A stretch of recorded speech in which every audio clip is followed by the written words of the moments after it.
Hello. In this lecture, I will discuss about the human circulatory system. In human being, for the transport of nutrients and respiratory gases, a well-developed system is present, which is known as the human circulatory system. There are three components of human circulatory system. These three components are first blood, second is blood vessel,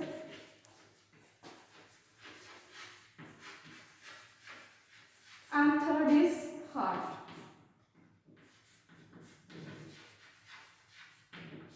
First is blood. What is blood? Blood is a fluid which is present in blood vessels.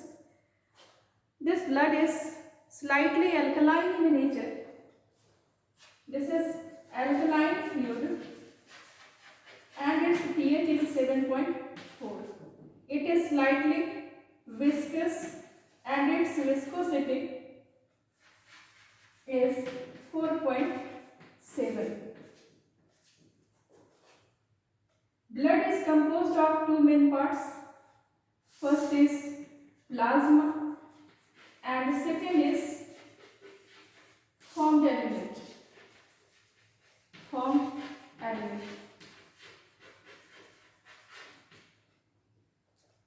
Plasma is the liquid part of blood and it constitutes 55% part of the total blood. In the plasma, approx 90% water is present. Besides water, it contains some proteins.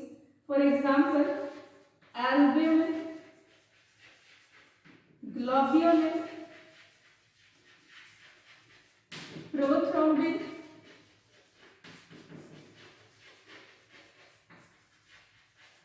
fibrinogen, etc. Albumin maintains osmotic concentration of blood. Globulin is mainly antibody, provides immunity. And the prothrombin and fibrinogen are clotting proteins. These are clotting proteins. So, plasma constitutes 55% of the blood. In the plasma, approx 90% water is present. Besides water, it contains some proteins. These proteins are albumin, globulin, prothrombin, fibrinogen. Besides this protein, it also contains some minerals, gases, respiratory gases, hormones, and excretory wastes. हमारे body में जो waste बनेंगे जैसे urea, uric acid, ammonia, ये सब भी हमारा कहाँ प्रेजेंट होगा? This all waste are present in blood plasma. The next part is formed element. First part was plasma, second part is formed element. Formed element is actually blood cell. Blood cells are called formed element. Blood cells are called formed element. In the blood, three types of blood cells are present. In the blood, three types of blood cells are present. These blood cells are erythrocytes, leukocytes, and platelets. So formed elements are क्या क्या है blood में?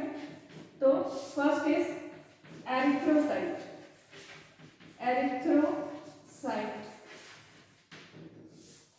Second is leukocyte. And third is platelet. Second is leukocyte and third is platelet. At first,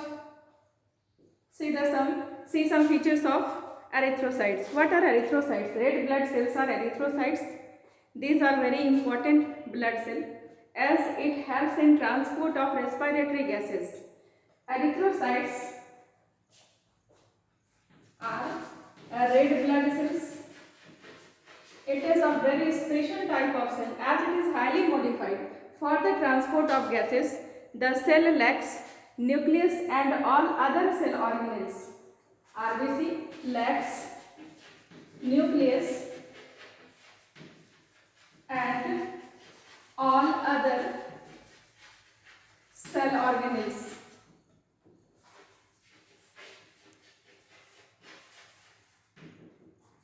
Its lifespan is fixed. Its lifespan is approx 115 to 120 days.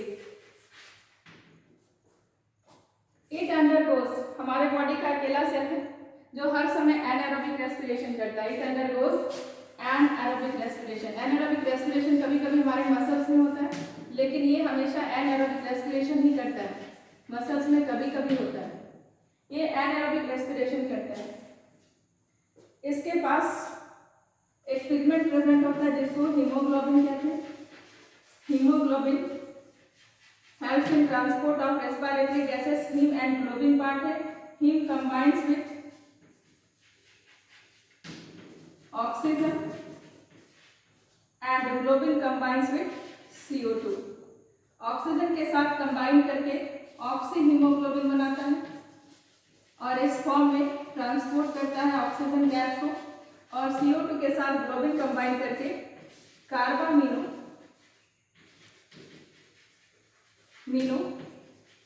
Haemoglobin का formation करता है और इस form में लगभग 23% CO2 का transport होता है. तो ये हमारा हीमोग्लोबिन का कुछ फंक्शंस देख रहे थे. अब चूंकि लाइफ स्पैन इसका फिक्स है तो इसका फॉर्मेशन भी होता है और इसका डिस्ट्रक्शन भी हमारे पास होता है. Formation of erythrocyte. एरिथ्रोसाइट के फॉर्मेशन को कहते हैं erythropoiesis. Formation of erythrocyte is called erythropoiesis. Means formation of erythrocyte. Formation of erythrocyte. इसका फॉर्मेशन होता है लीवर में and in bone marrow. Bone marrow के अंदर इसका फॉर्मेशन होता है. और डिस्ट्रक्शन ऑफ एरिथ्रोसाइट, क्योंकि लाइफ स्पैन फिक्स है 150 से 120 डेज के बाद ये डिस्ट्रक्ट होगा, तो destruction is called erythrolysis. And erythrolysis, erythro means red blood cells, lysis means break down. So destruction of erythrocyte is erythrolysis and it occurs in liver and spleen. Liver and spleen.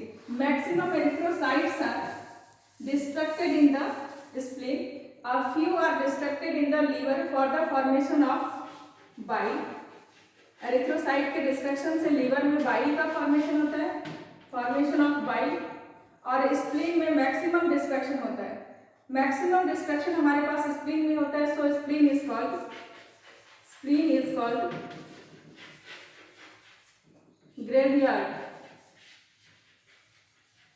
Graveyard of RBC. Next is shape of RBC in mammals. अगर RBC का shape mammals में देखें तो RBC is biconcave shape. Other vertebrates में RBC अगर होगा तो वहां पर इसका शेप बाइकॉन्वेक्स या ओवल होगा, लेकिन मैमल्स की बात करें तो यहाँ पर इसका शेप कैसा होगा, बाइकॉन्केव शेप होगा. एक्सेप्शन है यहाँ पर हमारे पास, एक्सेप्शन है मैमल्स जिसमें बाइकॉन्केव नहीं होता है RBC, and exception is camel and Lama.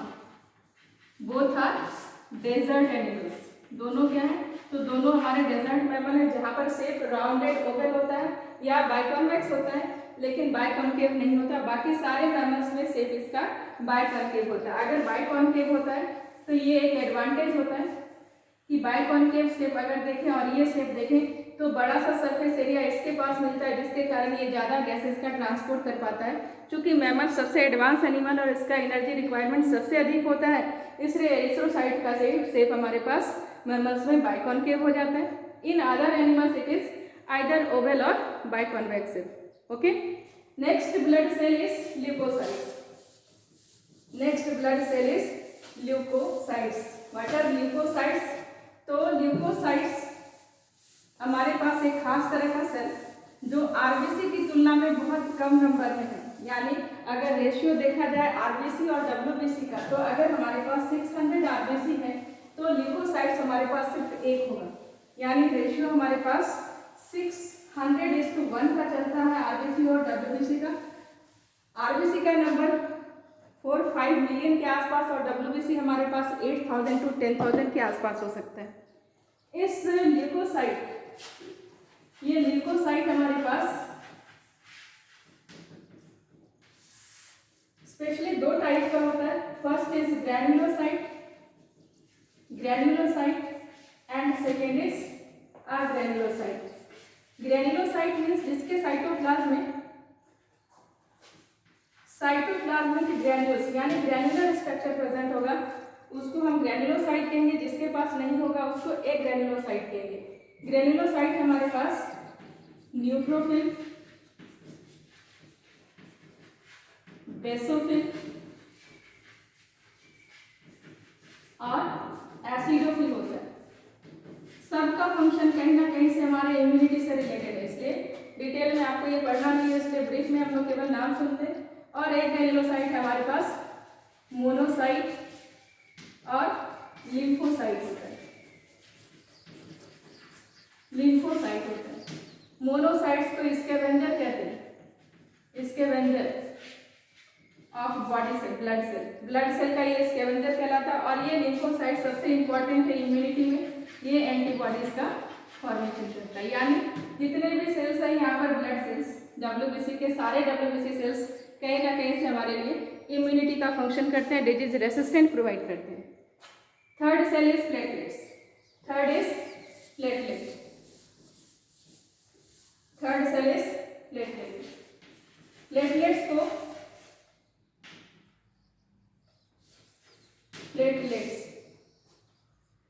Platelets को थ्रोम्बोसाइट्स भी कहते हैं. और ये थ्रोम्बोसाइट का इंपॉर्टेंट रोल होता है ब्लड क्लॉटिंग में. यानी कहीं पर अगर कट लग जाए तो उस कट पार्ट से, इंजर्ड पार्ट से ब्लड आना शुरू होता है. तो उस ब्लड को के आने को रोकने के लिए ये प्लेटलेट्स हमारे पास एक केमिकल को सिक्रीट करते हैं जिसको थ्रोम्बोप्लास्टिन कहते हैं.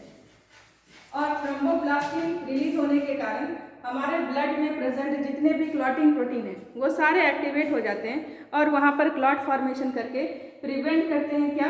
तो prevents excessive blood loss. Prevent करते हैं एक्सेसिव ब्लड लॉस को. थ्रोम्बोप्लास्टिन किसको एक्टिवेट करेगा? तो ब्लड में जो क्लॉटिंग प्रोटीन थे, कौन से क्लॉटिंग प्रोटीन थे? Prothrombin plus fibrinogen.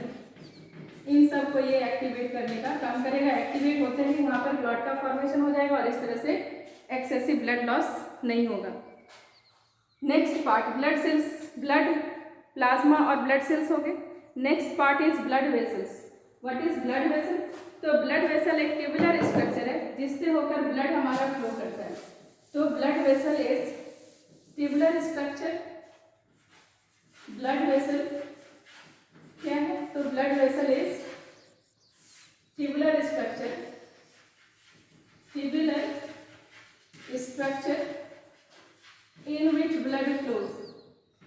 in which blood flows. जिसमें ब्लड फ्लो करता है. ये 3 टाइप का ब्लड वेसल हमारे पास होता है. First is artery, second is when and third is capillary. सबके कुछ खास फीचर है. आर्टरी किसको कहते हैं? तो 3 टाइप का ब्लड वेसल हो गया, artery, when and capillary. Capillary कुछ नहीं, 2 मेन है आपका, आर्टरी और वेन. कैपिलरीज का फॉर्मेशन थिनेस्ट ब्लड वेसल है और इसका फॉर्मेशन हम सेल्स के पास करते हैं एक्सचेंज करने के लिए. तो मेन हमारा आर्टरी है. आर्टरी का फीचर क्या है? एराइजेस फ्रॉम, ये एराइज करता है, arises from heart. Carries oxygenated blood, carry करता है ये ऑक्सीजनेटेड ब्लड को। एक्सेप्शन भी है हमारे पास, एक्सेप्शनल आर्टरी जो कि डीऑक्सीजनेटेड ब्लड को कैरी करेगा। एक्सेप्शन हमारे पास है पल्मोनरी आर्टरी, पल्मोनरी आर्टरी जो कि डीऑक्सीजनेटेड ब्लड को कैरी करता है। वेन किसको कहेंगे, तो वेन हमारे पास वेन क्या है, तो जो बॉडी सेल से अराइज होता है, arises from body cell, body cells से अराइज होता है तो उसको हम वेन कहते हैं। और ये क्या कैरी करेगा, carries deoxygenated blood, carries deoxygenated blood. यहाँ पर भी एक्सेप्शन है हमारे पास, एक्सेप्शन क्या है, तो pulmonary, pulmonary vein, pulmonary vein is exceptional artery, exceptional vein which carries oxygenated blood। तो आर्टरी और वेन और कैपिलरीज क्या, तो कुछ नहीं, आर्टरी जब सेल्स के पास जाती है तो ये थिन कैपिलरीज का फॉर्मेशन करती है, तो capillaries are thinnest blood vessel. तो कैपिलरीज क्या हो गई, कैपिलरीज आर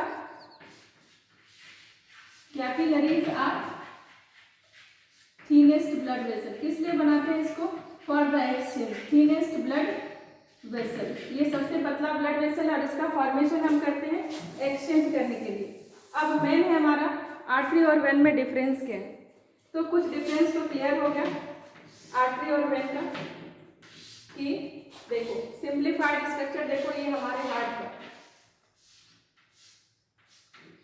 हार्ट से निकला आर्टरी, सेल्स के पास गया, यहाँ पर लंग सेल्स था एल्वेलाई, यहाँ पर गया, जो लेकर गया ये सिस्टमिक एओर्टा, यहाँ से निकला था inferior vena cava, vena cava था, राइट एट्रियम में गया, राइट वेंट्रिकल से निकला पल्मोनरी आर्टरी, लंग्स में गया और लंग्स से निकला पल्मोनरी वेन। ये एक्सेप्शनल आर्टरी थी, ये एक्सेप्शनल वेन था। हार्ट से जो निकला है वो आर्टरी है, सेल्स से जो निकला है वो वेन है, और सेल्स के पास क्या बना है, सेल्स के पास कैपिलरीज का फॉर्मेशन हुआ है। ऐसे स्ट्रक्चर होता है, यहाँ पर फिर से कैपिलरीज बनेगा। हम लोग देख चुके थे रेस्पिरेटरी गैसेस का एक्सचेंज में कि ऐसे सेल्स के पास कैपिलरी बनता है, सेल्स के बाद रिज्वाइन करके जो बनती है उसको वेन कहते हैं, और सेल्स में जो लेकर जाता है हार्ट से उसको आर्टरी कहते हैं। अब हार्ट इज पंपिंग ऑर्गन, अगले क्लास में हम लोग हार्ट को देखेंगे। तो हार्ट जब ब्लड को पंप करता है तो ये जर्क के साथ ब्लड को पंप करता है, इसलिए अगर आर्टरी वेन के मेन डिफरेंस तो यहाँ से हो गए। इसके अलावा आर्टरी में क्या होगा, ब्लड फ्लोज विथ प्रेशर, क्योंकि हार्ट इसको पंप कर रहा है, ब्लड फ्लोज विथ प्रेशर, ये प्रेशर के साथ फ्लो करेगा। और वेन में सेल्स के पास आ गया तो यहाँ से निकलेगा कि यहाँ कौन सा पंपिंग है, कुछ नहीं है, तो यहाँ पर प्रेशर नहीं होगा या कम होगा, लेकिन आर्टरी में ब्लड का प्रेशर अधिक होगा।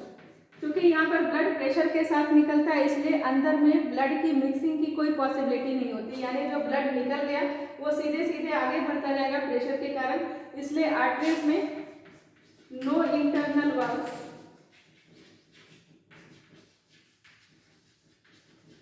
आर प्रेजेंट, इसके पास इंटरनल वाल्व्स नहीं होंगे, लेकिन वेन में क्या होगा, इसके पास इंटरनल वाल्व्स होंगे, क्योंकि इसमें ब्लड फ्लो बहुत धीरे धीरे हो रहा है, तो आगे पीछे ब्लड की मिक्सिंग हो सकती है, तो उसको प्रिवेंट करने के लिए यहाँ पर वेसल्स के अंदर, ये वेसल्स वेन है तो इसके अंदर इस तरह से इंटरनल वाल्व्स होंगे, जो ब्लड आगे चला गया वो पीछे के ब्लड से मिक्स नहीं होगा। तो इस तरह के छोटे छोटे वाल्व्स ड्यूरेशंस पर लगे होंगे, जिसको इंटरनल वाल्व्स कहते हैं। ठीक है, इसके अलावा आर्टरी का जो लीमन होगा, वो आर्टरी का लीमन कैसा होगा, तो आर्टरी का लीमन कंपैरेटिवली वेन की तुलना में नैरो होगा, क्योंकि यहाँ पर हम क्या करते हैं, यहाँ पर हम प्रेशर डेवलप करने की कोशिश करते हैं, क्योंकि हार्ट से जो ब्लड निकलता है उसको सेल्स तक जल्दी पहुँचना होता है, इसलिए इसका लीमन नैरो होता है, इसका लीमन कंपैरेटिवली कैसा होगा, वाइड होगा। ठीक है, इसमें प्रेशर अधिक होता है वाल पर, जिसके कारण आर्टरी हमारा कैसा होता है, तो आर्टरी हमारा थोड़ा इलास्टिक होता है, इलास्टिक नहीं होगा तो